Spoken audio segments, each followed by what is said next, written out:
We know that the Minnesota Vikings are devoid of a quarterback.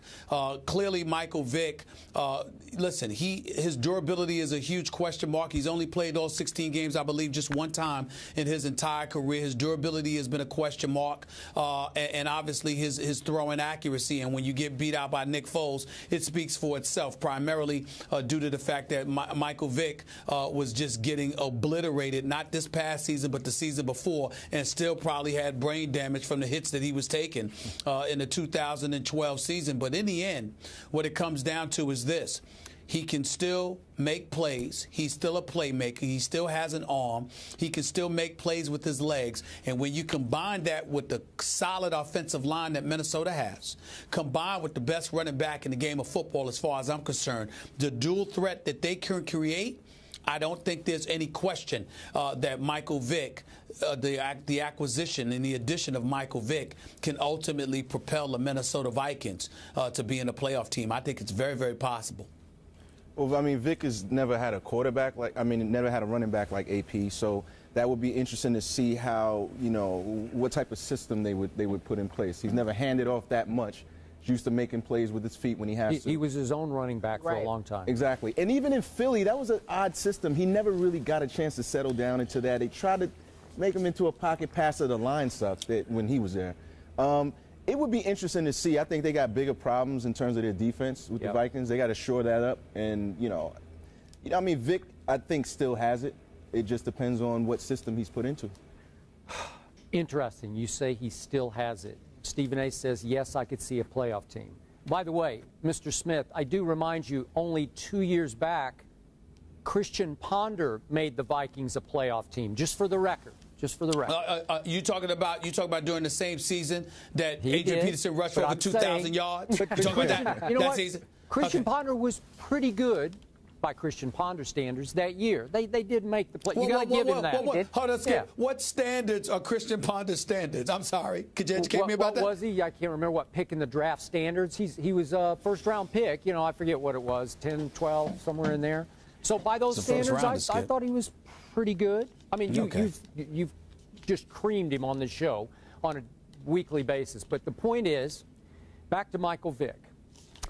It's interesting what you say, because I hear a lot of players who came up idolizing Michael Vick cling to their memories of Atlanta Vick, of breakaway Vick, of SportsCenter top play 1, 2, and 3 Michael Vick, of one of the most sensational players we've ever seen in this league, Michael Vick, a sideshow unto himself on a weekly basis. People came out in Atlanta just to watch the quarterback throw and run the football. And he did have a cannon arm, big arm, not an accurate arm, but a huge arm.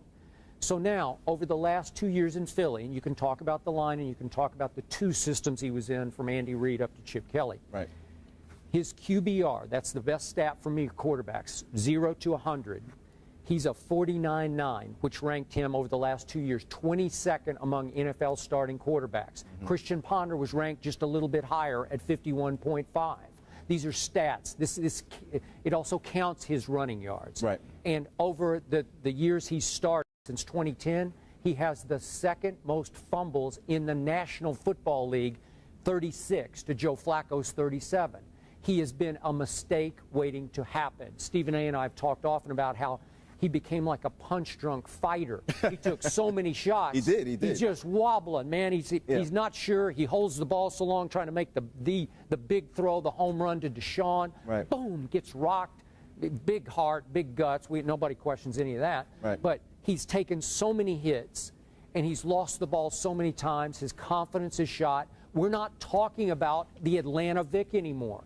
So I think Adrian is thinking of that guy. And I'm not sure that guy would arrive in Minnesota and turn life around for the Vikings. Well, I mean, he's still got an arm. I think if you look at it, when he first came in, under Reid, he had a great season, and it was for about half the season. For about half the season, but he was there. He was settled down. His feet were in the pocket. He wasn't running as much. But that was the end of the Reid era. And then he comes into this new Chip Kelly thing, which is all about the speed and moving. And so, again, I think it comes down to the system. It's interesting you bring up Flacco. Flacco's got a Super Bowl ring. He does. So that's where stats kind of go out of the window. I'm still not sure how, but he has one. He has Well, one. he had one of the great. What do you mean you're not defense. sure how? What do you mean you're not sure how? Ray Lewis, Ed Reed, He had the Ralph defense. Suggs. No. Yeah. I saw Flacco outplay Tom Brady in the AFC Championship game to get to that Super Bowl. What you talking about, Skip? With his eyes closed. Oh, really? Yeah. Really? That's Yeah. go-to. I think you put Vick in the right system right now. I definitely think he's got some years left in him. And if not, he's definitely could be a guy. I mean, he wouldn't go to the Jets, but if you get a young quarterback, he can help shepherd him. Maybe. He's got some left.